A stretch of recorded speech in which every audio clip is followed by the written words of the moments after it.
They used my house for their wedding without telling me. At the vows, I pulled the deed out of my purse.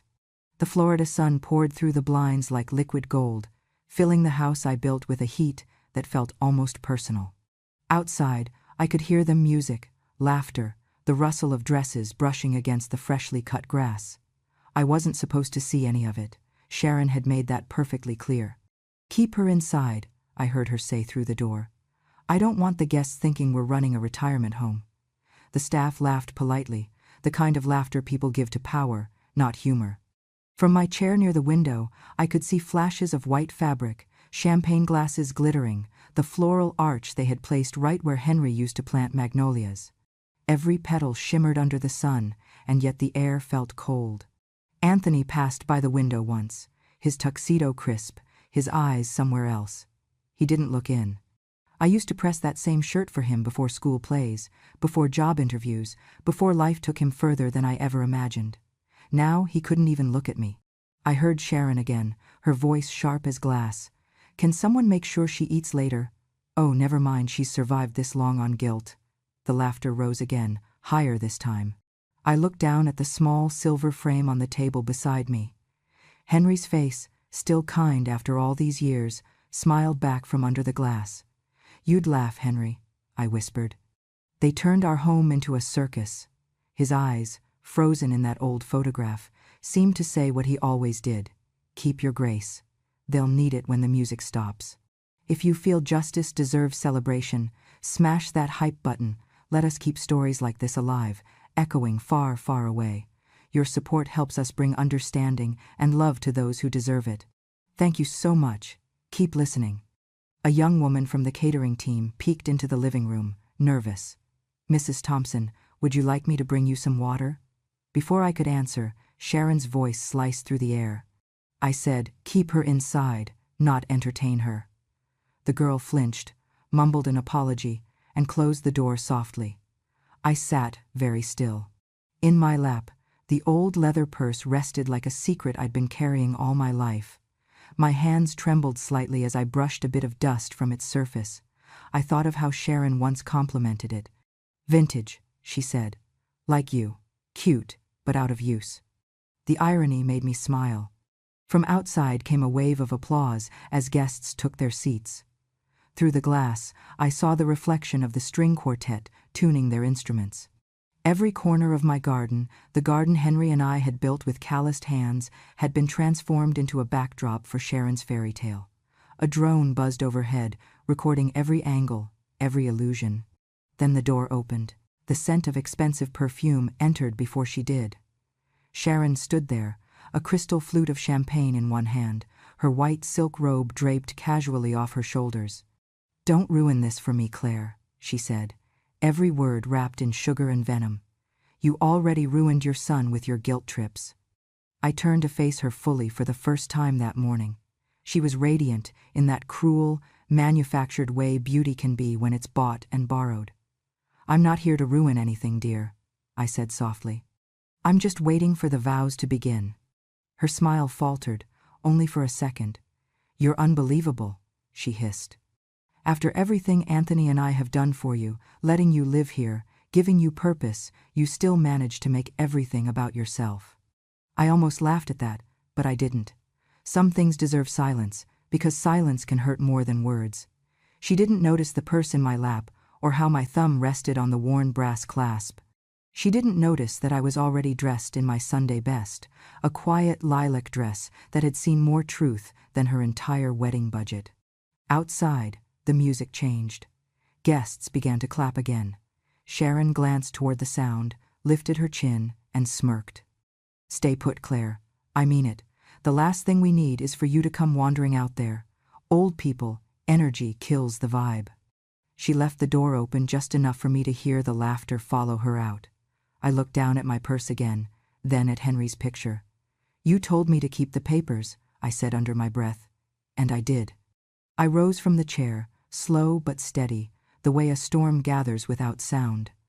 From the window I could see the aisle they had built, white chairs, flowers, smiles, stretched tight as satin ribbon. I could see Anthony standing there, stiff and handsome, waiting for a woman who would never truly belong to him. They thought I was trapped inside. They thought the walls of this house, my house, would hold me quiet. But walls remember who built them, and so do I. The light hit the window just right, scattering across the room, catching the metal clasp of my purse. I saw my own reflection in the glass, small, silver-haired, forgotten. But there was something else too, strength, the kind that doesn't shout, the kind that waits. The hum of distant laughter faded as I sat alone in the living room, my hand resting on the cool brass clasp of the old purse. For a long time, I just listened to the muffled noise outside the string quartet, the idle gossip, the shallow delight of people who thought money could buy meaning. It reminded me of another kind of noise, one that used to fill this house long before it became a stage.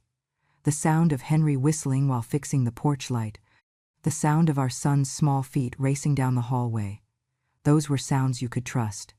Henry had been a quiet man, gentle in tone but sharp in mind, the kind of husband who believed love was proved not by words but by deeds. When he passed, he left me this home, a 2-story white brick house that smelled of salt and magnolia. I remembered sitting with our lawyer, Mr. Barrett, as he read Henry's will aloud. "The property is to remain under Mrs. Claire Thompson's ownership until her passing," he said. "Only thereafter may it be transferred to her son." Henry had smiled at me then, that soft, steady smile of his. "You'll never have to fight for what's already yours, Claire," he whispered. "Just remember where the papers are."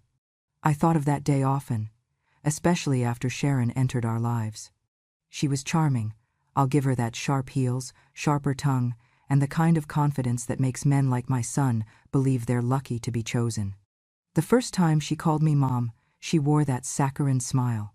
"You know, Mom," she'd said, stirring sugar into her coffee, "you'd save a lot on property taxes if you transferred the deed to us temporarily.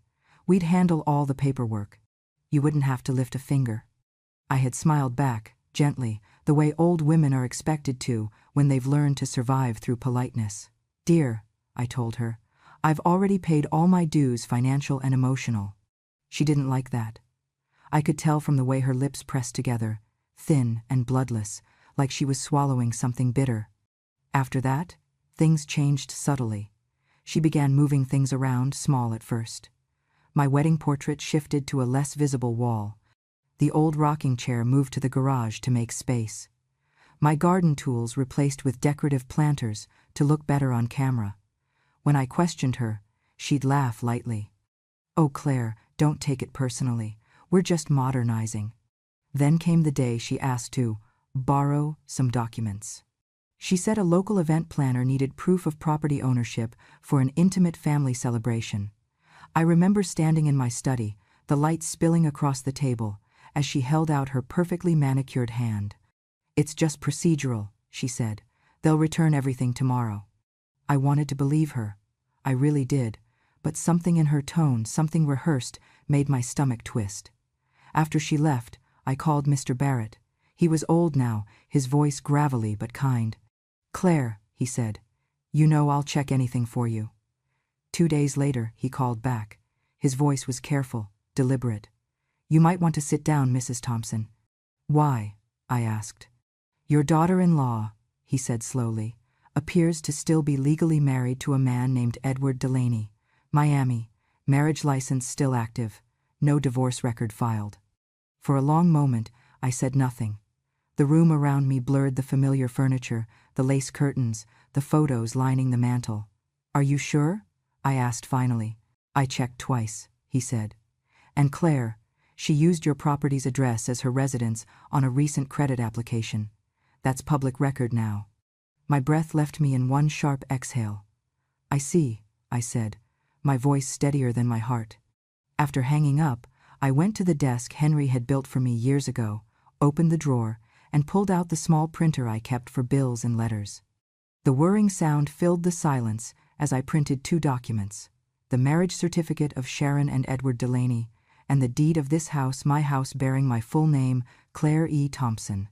When the printer stopped, I stared at the papers, sunlight tracing the truth across the ink.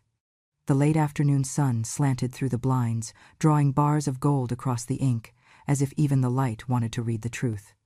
I gathered the documents, folded them carefully, and slipped them into the old leather purse. The purse felt heavier than before, not from paper, but from purpose. Outside, a gust of wind stirred the magnolia tree, scattering petals across the lawn. I imagined Henry standing there, hands in his pockets, watching quietly the way he always did when life tested my patience. "They want a wedding," I whispered to the empty room, the faintest smile curving my lips. "Let's give them one to remember." I closed the purse with a soft click, the sound final and certain. Then I set it beside me on the chair by the window and watched as the shadows of the day stretched long across the floor. The house, my house, seemed to hum with something alive again, like memory waking up after a long sleep. I leaned back, closed my eyes, and whispered to Henry, "You were right. Papers do remember what people forget." 3 days before the wedding, the house already didn't sound like mine. Trucks rumbled up the driveway, carrying crates of flowers and camera equipment. Strangers with clipboards strode across my lawn, barking orders like generals. One of them pointed toward the porch where Henry once read the newspaper every Sunday morning and said, "That's where the champagne tower will go." I stood at the edge of the porch in my gardening gloves, holding a trowel, staring at the chaos unfolding on the land I had spent half a lifetime tending. "What's all this, dear?" I asked as Sharon came out of the truck, phone in hand, sunglasses perched high on her head like a crown. She didn't even look at me. "We're just using the property for a day," she said, brushing invisible dust from her silk blouse. "You should be grateful your old place is finally useful. It's going to be gorgeous on camera." Before I could answer, Anthony appeared behind her, wearing that same expression he'd had since the engagement, a mixture of exhaustion and guilt. "Mom," he said quietly, "don't make this a big deal. Sharon's got sponsors watching. Everything has to look perfect." "Perfect," I repeated softly. "And what does perfect cost this time, Anthony?" He hesitated, glancing at his fiancée. Sharon smirked and replied for him, "Don't worry, Claire. It's not your money this time. Well, not directly." She turned back to her crew and snapped, "Guys, make sure we get a drone shot of the pool. I want it sparkling." I took a slow breath, trying to keep my voice calm. "Did you file for a permit?" That made her stop.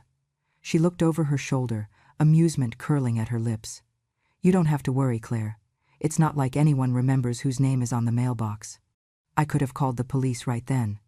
But some truths don't need sirens, they need witnesses. Her friends laughed, the kind of cruel, shallow laughter that sounds like applause for cruelty. One of the camera guys even chuckled under his breath. The words hit harder than I expected.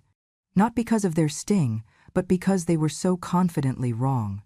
I smiled then, the same small, steady smile I'd used all my life when people mistook kindness for weakness.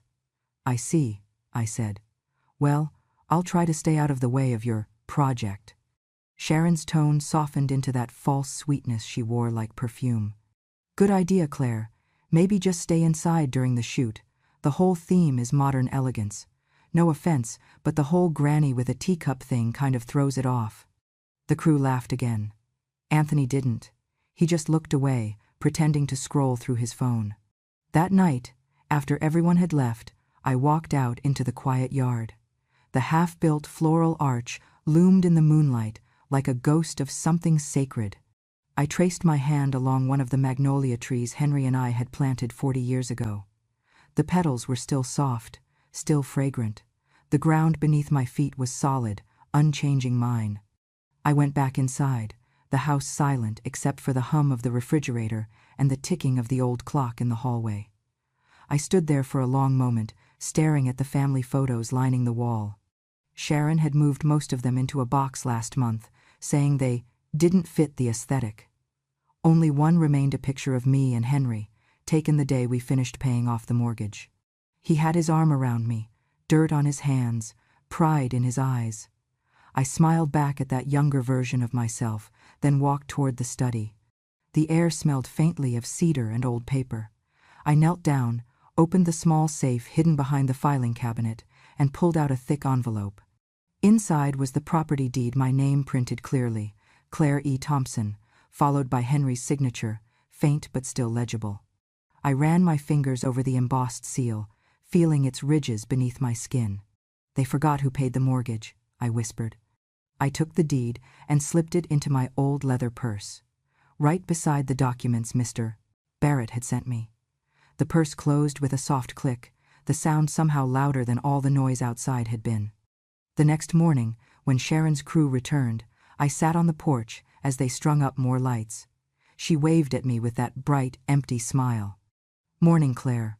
Remember, stay inside during filming, okay? The aesthetic's delicate." I raised my teacup in a mock toast. "Don't worry, dear. I wouldn't dream of disturbing perfection." She turned away, already barking orders at her team, already assuming I'd stay small and quiet. But as I watched her walk across the yard that Henry built brick by brick, I realized something. She might own the attention, but I still owned the ground she stood on. That night, I polished my purse until it gleamed in the lamplight. I checked the documents again, folded them neatly, and whispered to Henry's photo on the desk. "They think they're filming a love story," I said, "but what they're really shooting is evidence." Outside, the magnolia blossoms drifted across the yard, pale as ghosts in the dark. The house creaked softly, as if it knew something was coming. And in that quiet, I smiled, not with bitterness, but with certainty.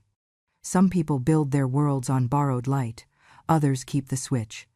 The afternoon sun turned everything to gold, the flowers, the champagne, even the lies. I stood behind the glass doors, my reflection faint against the garden beyond, watching as guests took their seats on the lawn. White chairs lined the aisle where Henry's magnolias once grew. The arch was draped in silk, the air thick with perfume and performance. Sharon stood at the center, radiant in lace and arrogance, her laughter carried by the Florida wind. Cameras circled like flies around sugar. The officiant raised his hands for silence.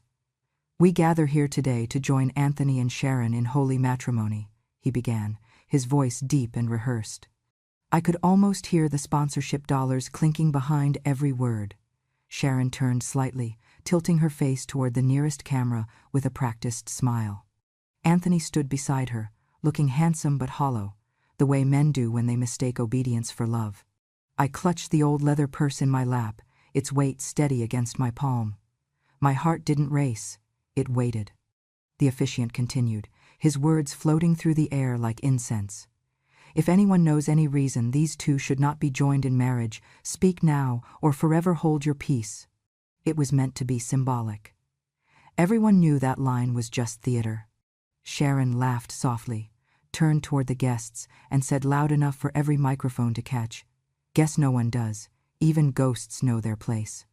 Laughter rippled through the crowd.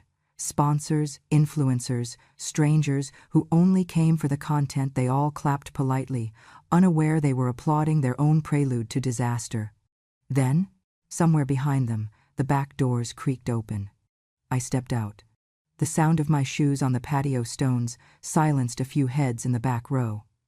The Florida sunlight hit me full in the face, warm but unkind. My silk gray dress, the same one I wore on Henry's last birthday, caught the light. The purse in my hand looked small against the brightness, but it might as well have been a weapon. I walked slowly down the steps, each one measured, unhurried. The laughter faded into murmurs. A drone camera swiveled toward me, its mechanical eye blinking red. "I'm sorry, Father," I said quietly, my voice carrying farther than I expected. "But I do have a reason." The officiant froze. Anthony's head snapped up. Sharon blinked once, twice, as if she couldn't quite compute what was happening. "Get her out of here," she screamed suddenly. "Now, someone stop her." Two staff members hesitated near the aisle, unsure whether to move.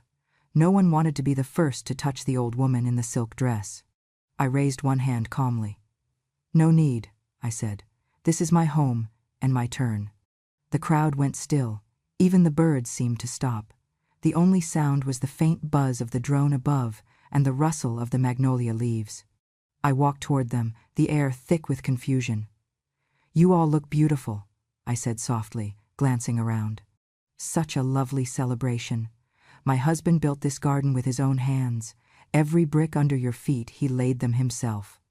Anthony took a hesitant step forward. "Mom," Please, he murmured. Let's not do this right now. Sharon cut in sharply, her voice breaking into the quiet. This is insane. She's trying to ruin everything. Someone stop her before she embarrasses herself further. I turned to her, smiling just enough to unsettle her composure. You're right, dear, I said. This is embarrassing, just not for me. Gasps fluttered across the crowd. Someone in the back whispered, Is this part of the ceremony? The cameras zoomed closer, lenses gleaming like eyes hungry for spectacle. I reached into my purse, the leather creaking faintly. The officiant, caught between duty and disbelief, stepped back, Sharon's face drained of color. Don't you dare, she hissed.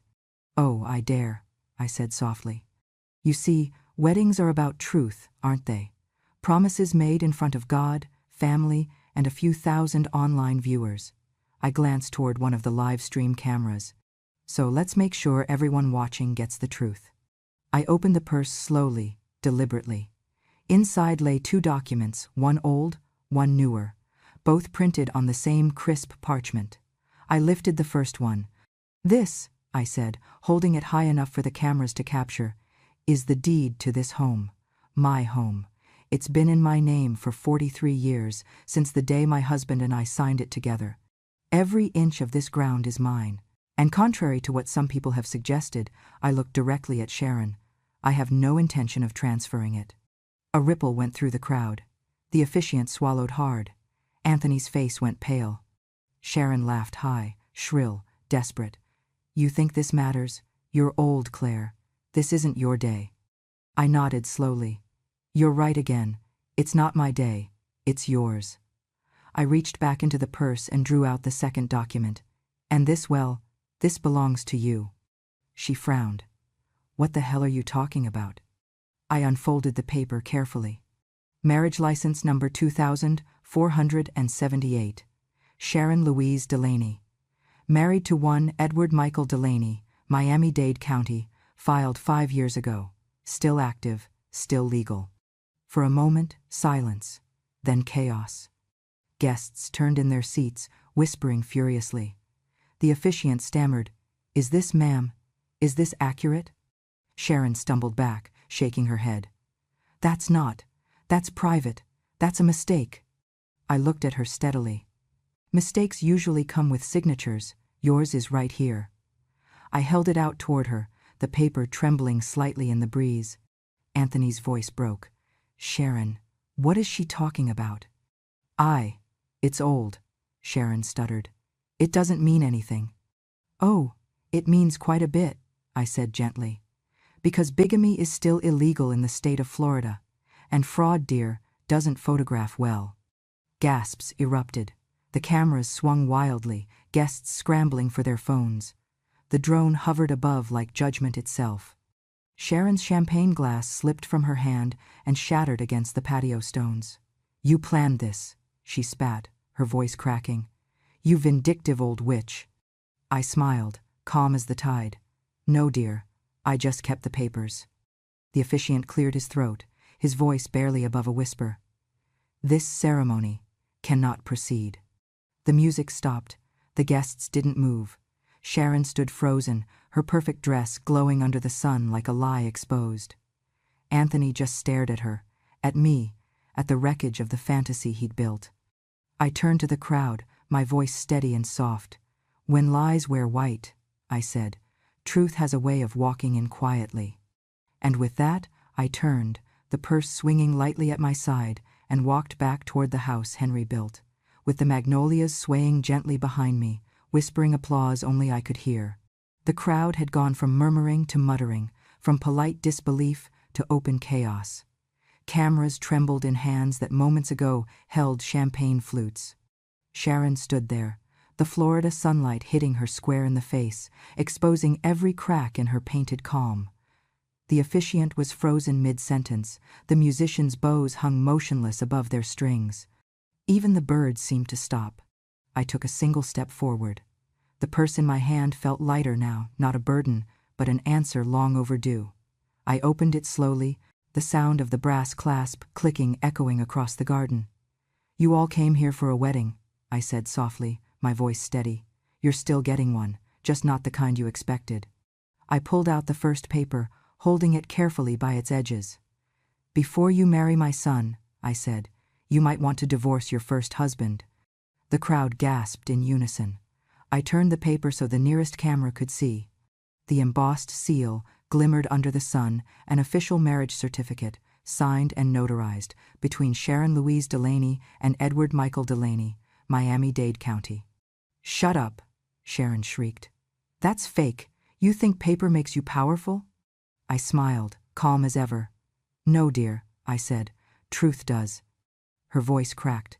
"You've gone senile, Claire. This is harassment. Someone stop her." But no one moved. Anthony stood pale and motionless, the air thick with realization.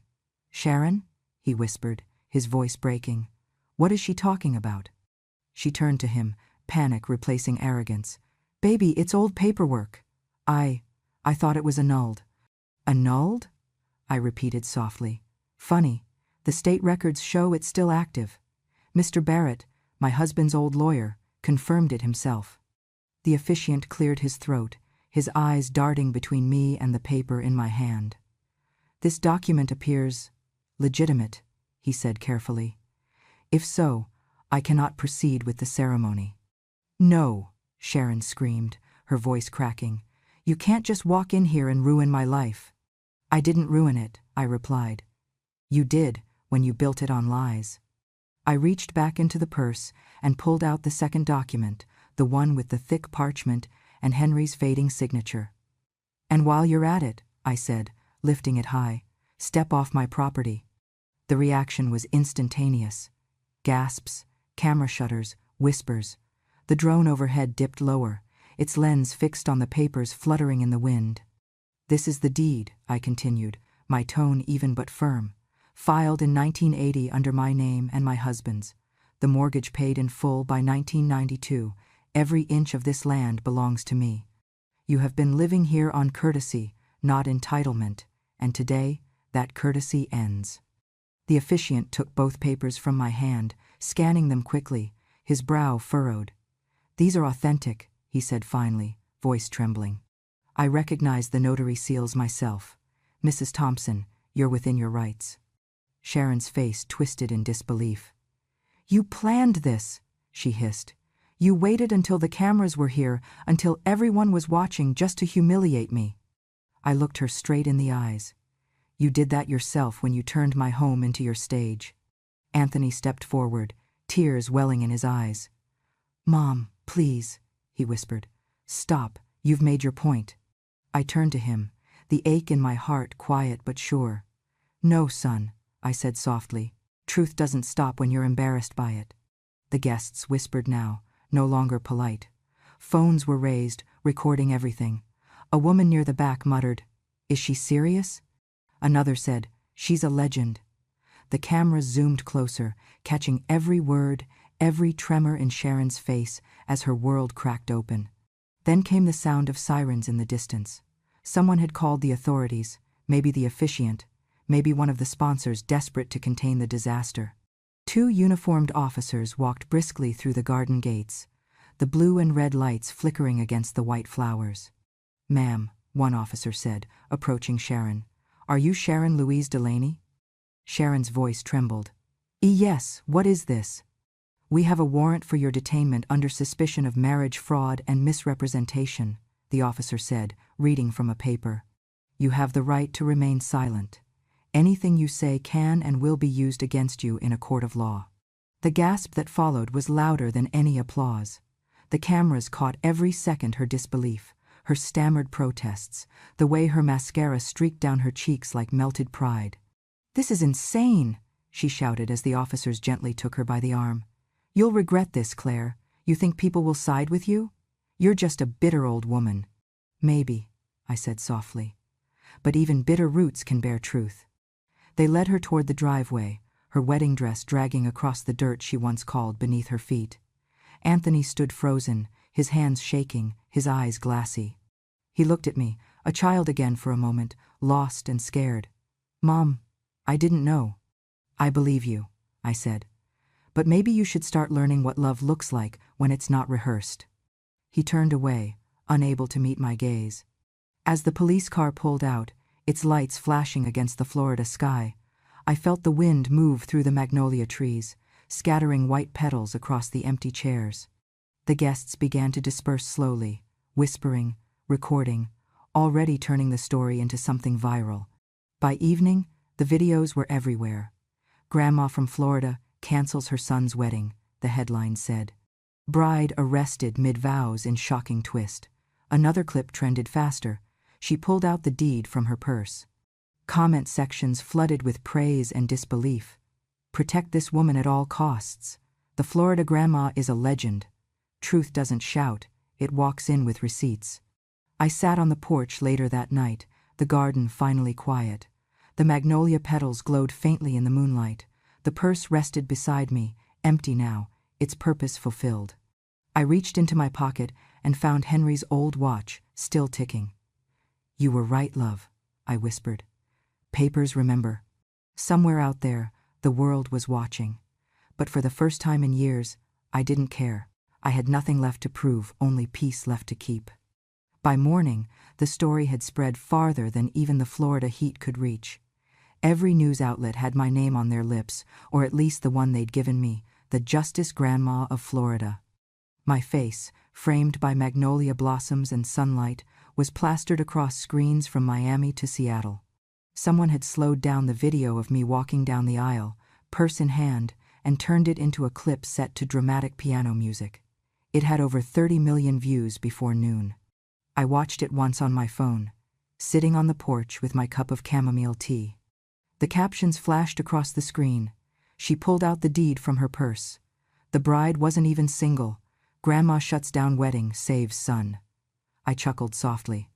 The internet had a way of turning humiliation into theater, but this time the performance wasn't mine. Reporters began to gather near the gate that afternoon, their vans parked along the oak-lined road. I could see them from the porch, neatly dressed, microphones in hand, waiting for the Florida grandma to speak. They looked like a flock of patient crows, waiting for crumbs of truth. One young woman, barely older than Sharon, approached carefully. "Mrs. Thompson," she called out from the bottom of the steps, "can we have a word?" I gestured toward the rocking chair beside me. "If you don't mind sitting in the heat," I said. She smiled nervously, sat, and fanned herself with a notebook. "Thank you, ma'am. I know everyone's talking about what happened yesterday. People are calling it poetic justice. How do you feel about that?" I sipped my tea slowly. "I feel like the magnolias are blooming early this year," I said. She hesitated. Was it revenge? I turned my eyes toward her, soft but unwavering. "No, dear," I said. "I just opened my purse." The silence that followed carried more weight than shouting ever could. The young woman blinked, perhaps realizing that some answers didn't need expanding. She nodded slowly, stood up, and whispered, "Thank you." By the time the clip aired that evening, it had already gone viral. The video showed me sitting in my gray silk dress, teacup in hand, the magnolia trees behind me swaying gently in the wind. My voice, calm and measured, played over the footage. They used my house for a show. I used their lies for peace. The comments flooded in. "She's not bitter, she's brilliant. This is what dignity looks like. Florida grandma is my new life coach." Meanwhile, the consequences for the others came swiftly. Sharon was held without bail, her smiling influencer portraits now replaced by a mugshot that made national headlines. Social media star charged with bigamy and fraud. The networks she worked with dropped her overnight. The sponsors who once called her inspiring now erased her completely. Anthony wasn't spared either. His company suspended him, pending internal investigation for reputational damage. I heard through a neighbor that he'd moved out of their apartment and into a motel off Highway 98. He hadn't called me.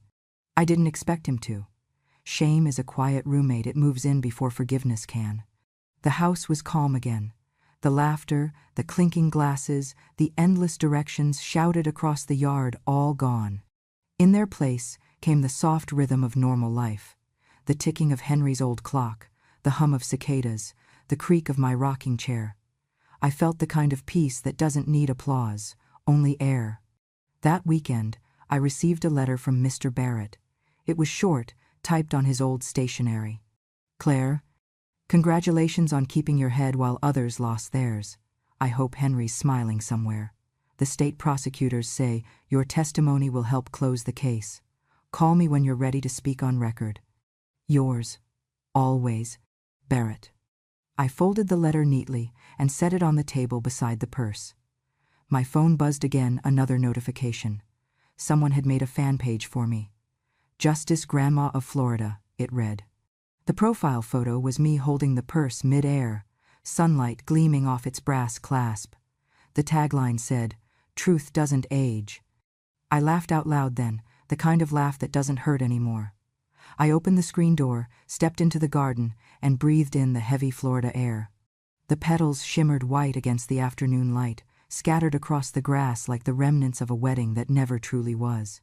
A voice called from across the fence. "Mrs. Harris, my neighbor." "Claire, you're famous." I waved. "I'm old, dear, not famous." She grinned. "Same thing these days."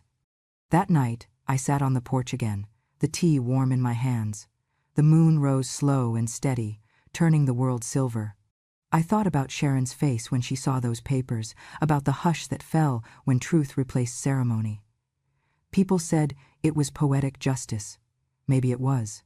But for me, it was just peace, a long overdue settling of debts no one else had kept track of. I whispered into the night, "Henry, it's done." The wind stirred, carrying the scent of magnolia through the air.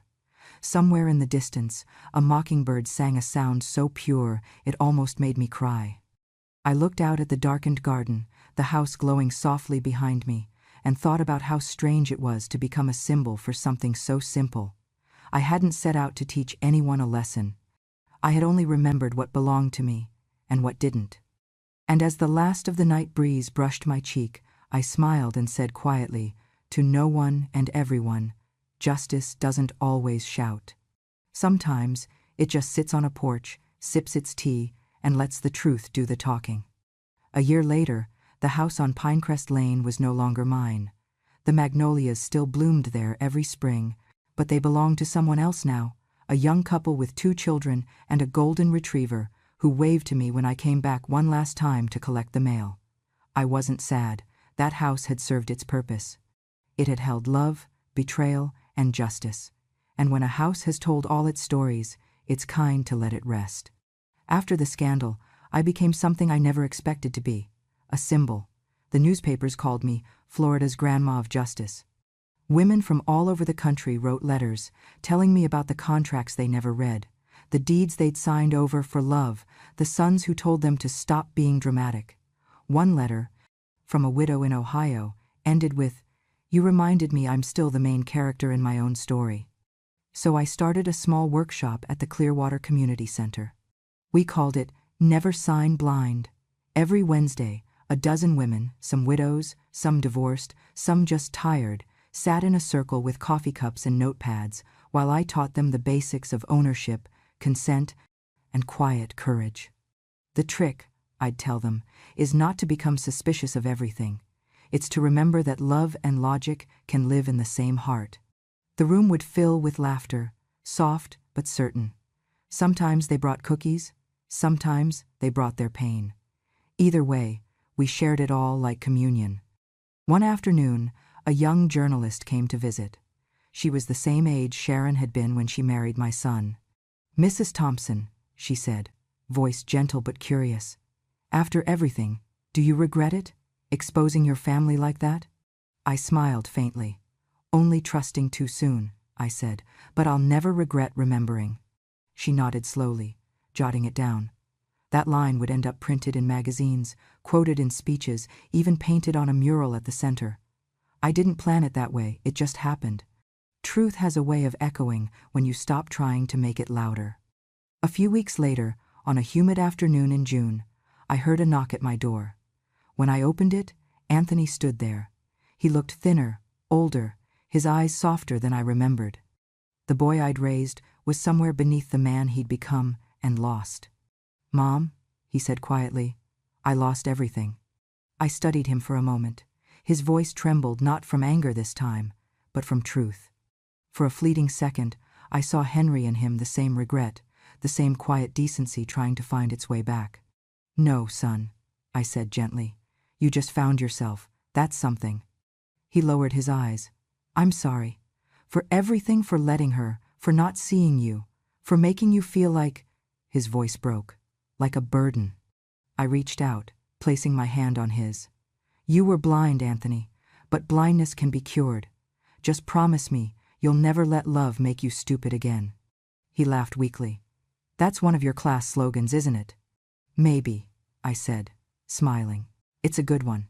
We sat together for a while, drinking iced tea on my porch, the ocean breeze rustling the palms nearby. He told me he'd started volunteering with a nonprofit that helped seniors manage their finances. "Guess I'm following in your footsteps," he said. "Better late than never," I replied. That night, after he left, I stood by the window and looked out at the beach. The horizon shimmered gold, the waves whispering against the sand like a lullaby. Clearwater was quieter than Miami, gentler somehow. It didn't demand attention, it offered peace. I'd sold the old house not out of spite, but out of mercy for it. For me, for the ghosts it held. I used part of the money to fund a scholarship for single mothers studying law at the local college. The rest I lived on simply, contentedly. Sometimes, people recognized me at the grocery store. "You're her," they'd whisper. "The grandma from Florida." I'd nod, smiling, and say, "Once upon a time." At the end of every Never Sign Blind class, I always told the women the same thing. Justice isn't about payback, it's about peace. When you stop needing to be right, that's when you finally are. And when the room fell quiet, I'd close with what Henry used to tell me whenever life tried to humble us. "Kindness is the only thing worth keeping. Just make sure you keep the receipt." As I turned off the lights that evening, I caught my reflection in the window, older, softer, but not invisible. I wasn't the woman they'd hidden behind doors anymore. I was the woman who opened them. And for the first time, in a long, long while, that felt like enough. The morning light on Clearwater Beach was soft and forgiving, the kind that smooths every wrinkle and makes even the years feel gentle. The waves rolled in slow, steady breaths, and the gulls circled above like they, too, had learned to move on. I had just poured myself a cup of coffee when I heard the soft thud of mail at the door. Hardly anyone wrote letters anymore, so I knew before I picked it up that it had to mean something. The envelope was cream-colored, sealed with an embossed ED in silver. The handwriting was careful, almost old-fashioned. I carried it to the table, sat down, and opened it with deliberate calm. Inside was a short letter, only 3 sentences long, but each one landed heavier than I expected. "Mrs. Thompson, you saved more than a house. You saved what decency means. Thank you for reminding us that truth, like love, doesn't expire. Sincerely, Edward Delaney." For a long time, I didn't move. The sound of the ocean outside filled the silence like a soft hymn. Edward Delaney, the man Sharon had married and abandoned, the one whose name I'd found on that marriage certificate had written to me. There was no bitterness in his words, only grace. It was strange comfort, knowing that somewhere out there, another heart had healed from the same wound. Inside the envelope, beneath the letter, was something else. A small leather purse, dark brown and beautifully made, with a brass clasp that gleamed in the sunlight. A note was tucked inside it, for the woman who carried the truth. I ran my hand over the leather. It smelled faintly of cedar and salt, like time itself. My old purse, the one that held the deed, and the papers that tore the lies apart, sat quietly on the shelf by the door, its edges worn, its purpose fulfilled. I looked at them both for a moment, then opened the new one and placed something inside. A photo of Henry, smiling in his garden, his hands dirty from planting magnolias. "You'd like this one," I whispered. "It's softer than the last, smells like peace." Outside, the tide was pulling in closer, the sun laying a golden path across the water. I slipped on my sandals, picked up the new purse, and stepped onto the sand. They used to call me bitter. That word clung to me for months, bitter, controlling, unforgiving. But as the waves reached for my feet, I realized what bitterness really was. It wasn't anger. It was memory refusing to die quietly. It was the truth that wouldn't let you rewrite it. They called me bitter, I said softly to the sea. I call it remembering. The breeze picked up, warm and tender, carrying the scent of salt and orange blossoms. I walked along the shoreline, each step leaving a faint mark before the next wave erased it. The horizon shimmered like liquid glass. Somewhere behind me, life went on, cars passing, radios playing, someone laughing, but out here, everything was still. I thought of all the women who had written to me, all the ones who had said, "You made me braver." Maybe that was what this had been about all along, not punishment, not revenge, but permission.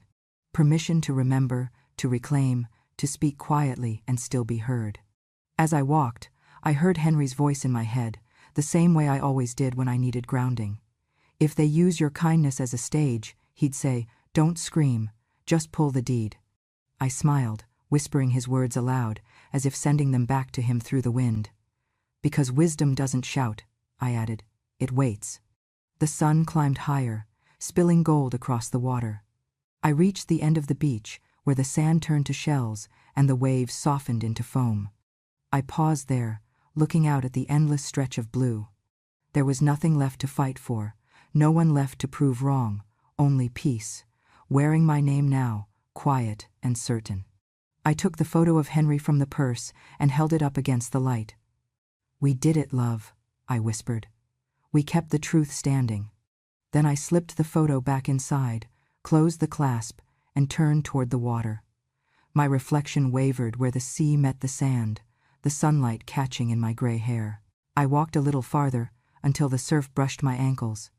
Behind me, the waves erased my footprints one by one, like closing pages of a story that had finally been told. And as the morning breeze wrapped around me, warm and forgiving, I knew that justice hadn't shouted. It had simply waited patiently, quietly, until I opened my purse. The last sound before the tide swallowed it all was my laughter, soft and free, carried out to sea under the golden Florida Sunday. If this story made you feel that spark of justice deep down, that quiet, satisfying warmth when life finally sets things right, don't let it fade. Subscribe to Grandma True Stories, where every week we open another memory that refused to stay buried. Stories of strength, wit, and a touch of poetic justice, told through the voices of women who've lived enough to know that revenge isn't always loud. Sometimes it's just beautifully patient. So hit that subscribe button, share this story, and remember, wisdom doesn't shout, it waits, and it always finds its way home.